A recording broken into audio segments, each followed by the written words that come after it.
Well, good afternoon and happy Friday. Mark Milam here, your mortgage professional with Highland Mortgage, coming to you with this week's interest rate summary and market update. What's happening in the world of mortgage interest rates? Well, we're still hovering near all-time lows on the 30 and the 15-year conforming fixed rate loans. Now, we know the conforming loan limit in most of the countries at $510,400, and it's been announced that that is increasing. Now, next weekend, the weekend of December 12th, Fannie Mae and Freddie Mac are updating their automated underwriting systems to acknowledge that increase from 510,400 up to 548,250. So a welcome increase for homeowners who are looking to either buy and stay below the conforming loan limit or potentially refinance and stay out of that jumbo loan territory where we find the higher interest rates. Now, the FHA loan limit increase has been announced as well. That's very much regional. Here in Metro Atlanta, that's in the 330 range now for a one-unit property to obtain an FHA loan.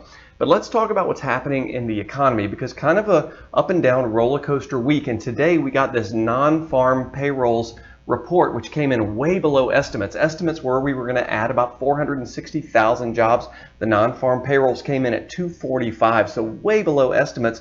But still, we saw bonds start to sell off. Why would that be? We take a look over at unemployment. Unemployment came in really low, 6.7%. But that number is always a bit misleading because people who have given up looking for a job for the past 4 weeks are not counted in the unemployment report. As a matter of fact, I want to read you this. The unemployment rate is based on phone calls and paper mail to 50,000 households, and it relies upon their subjective answers. Who knew the unemployment rate was set by such a subjective measure? In other words, if someone says they're employed, that's how they're counted. More importantly, if someone says they're unemployed and they haven't tried to find a job in the past 4 weeks, they are not counted as unemployed. As such, that unemployment measure is not near as reliable, it's not near as impactful as non-farm payrolls.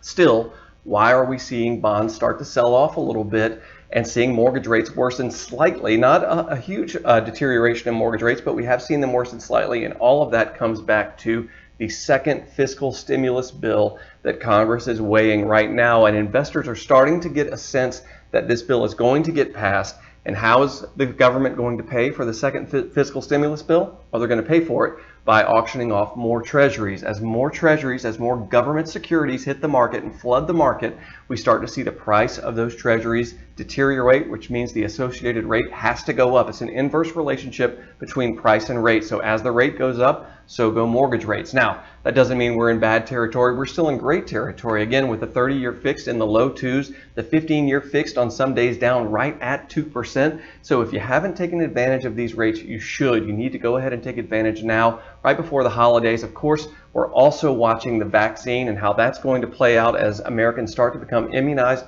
at the end of this month with the coronavirus. That's going to be a huge player for us going into Q1 of 2021. If I can be of any assistance to you, please don't hesitate to reach out. Mark.Milam at highlandmtg.com. Thank you.